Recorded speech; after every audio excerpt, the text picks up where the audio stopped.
The one thing which has united this nation and its people has been a common agreement and commitment on the preservation not of some concept of culture, faith or race, or language, but of democracy and the values of a free society. And to me personally, that is the ideal that I strive for and which I argue for. My cause is not to ensure that my society is religiously, lingually, culturally or ethnically homogeneous. My cause are the values and principles of a free society. This video clip was taken from late 2016, just before he had unleashed a total and pathetic failing attack on the alt-right, which had backfired on him, damaging his credibility in the process, and as a result had costed many of his subscribers to unsubscribe.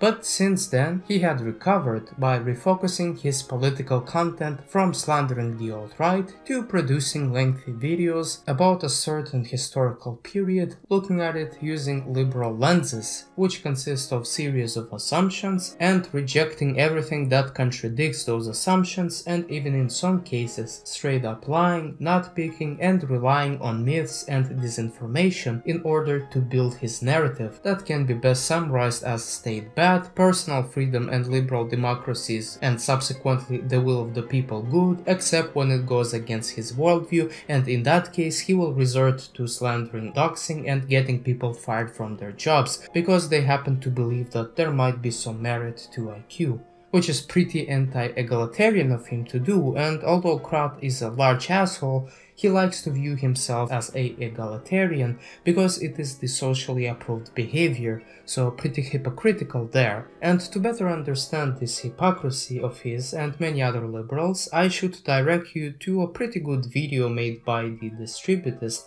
where he points to the remarkable double standards and lies of both Kraut and other liberals, at the example of Kraut's video on Japan that had attempted to push a narrative that Japanese aggression and involvement in World War II was not supported by the Japanese but was quote-unquote pushed on them from the above, the evil militaristic elite, which I enjoyed watching as it is a standard talking point that I hear pretty often being repeated by the liberals.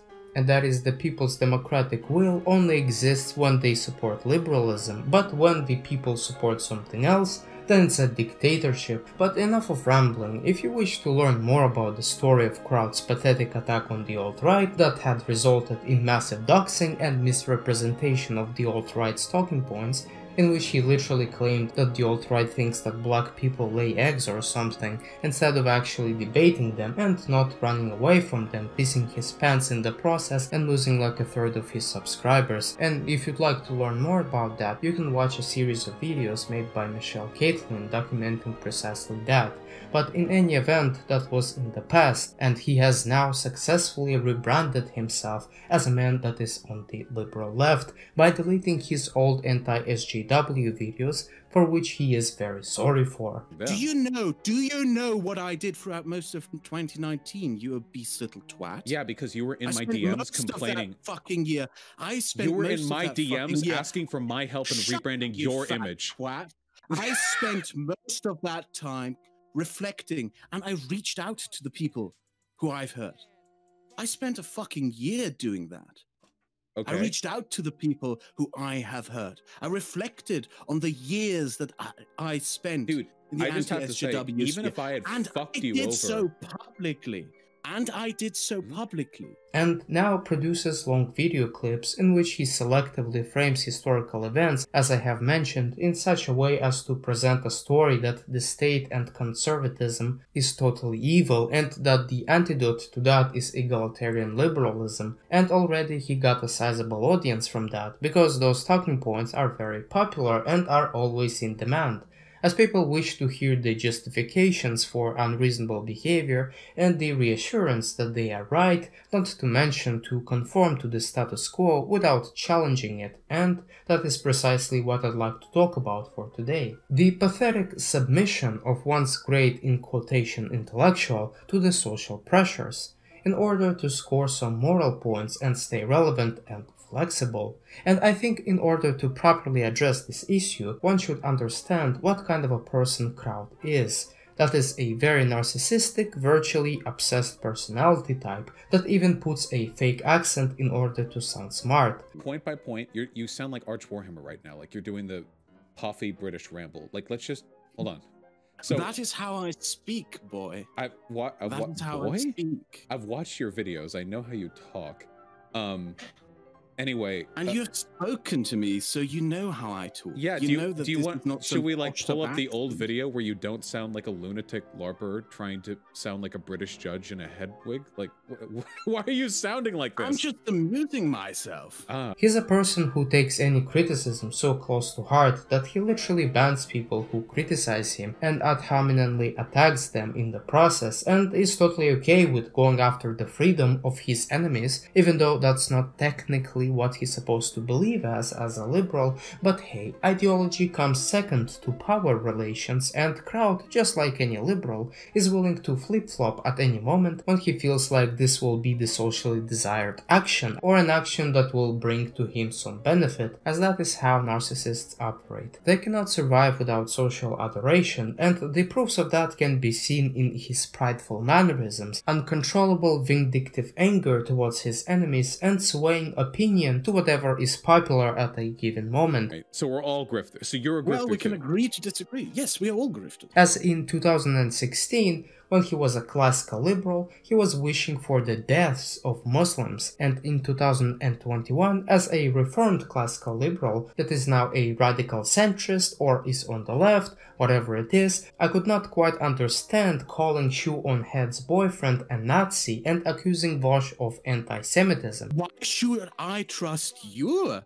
rebrand of her and your current defense of her when she's dating a Nazi? You have definitely did a disservice to Israel and the Middle Eastern conflict. Wait, give me a perspective. Jesus wait, hold fucking on. Christ. Give me an argument that I've made that you disagree with.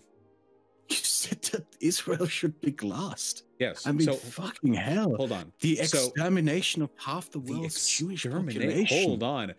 But he understands it pretty well, and that is to say what people want to hear. But regarding Muslims and Shoe on Head, I do believe he has a personal vendetta against, and as a result treats both as lesser humans, deserving of either being cancelled or being killed as much as possible. Especially it is ridiculous when he virtue signals and repents about how bad of an anti-SJW Nazi he has been, while personally attacking people and talking down to them in a condescending and grandiose manner, possibly waiting for people to be impressed by him as a result. But what gives you the authority to declare these people... Why are you talking like that?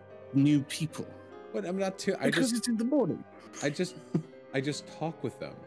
Why are you being weird? I'm not being weird. You're the one being weird. We talk. Just like a typical person with a dark triad personality type would. And to be frank, it was his last conversation with Vosh that had really set me off, and as a result I have decided to record this video. It was a conversation where he tried to slander Shoe on Head as he had slandered the alt-right before, while at the same time satisfying the demand of Vosh's audience for more repentance and cancellation of Shoe on Head. I would like to know why people who have a problem with Shoe should let go because you tell them to. Which kind of looked pathetic and quite ironic, as a domineering presumable psychopath had both domineered the conversation and bowed down to social pressures at the same time.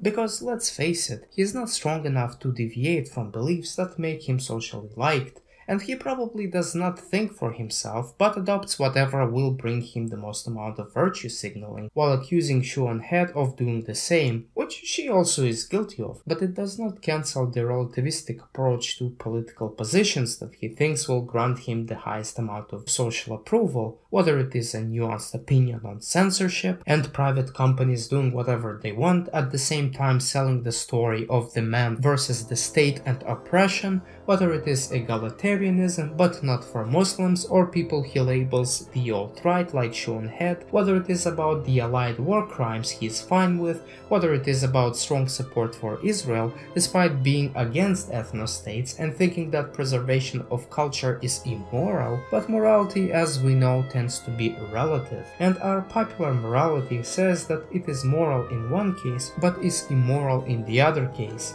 and Kraut enjoys being moral in both cases, which probably is a fundamental monument not just to hypocrisy, but to the nature of our society overall, because the idea of being a good person is shaped by the existing power structures that Kraut cannot consciously identify, as his liberal worldview told him to see power in terms of rights and the relationship between a citizen and the state, but his subconsciousness knows exactly what power relations are, and he makes sure to serve those power relations well, as he does. And not just him, but all people do it to a varying degree, as we are prone to social pressure and are basically on autopilot mode, adopting whatever belief is held by people who are high in the social dominance hierarchy, or ideas which predict social success. And Kraut here perhaps is not at all different than most of our population. And sure, he might have a strong vindictive narcissistic personality that doesn't take criticism and likes to slander and dox people, as well as he is okay with being hypocritical, yet he is very pathetic and weak when it comes to defending the truth, as he succumbs to social pressure and never adopts any opinion for which he might face some backlash or get cancelled that he wishes for other people to undergo through, while at the same time being a classical liberal who is supposedly against tyranny and probably is pretending that cancel culture doesn't even exist, and subsequently, just like Vyacheslav Molotov, will continue to toe the party line. And that was all for today. Just a little rant, and if Kraut is watching me right now, congratulations of going through the redemption arc just like Hunter Avalon. No, I said don't say things that can be construed as anti-Semitic. Don't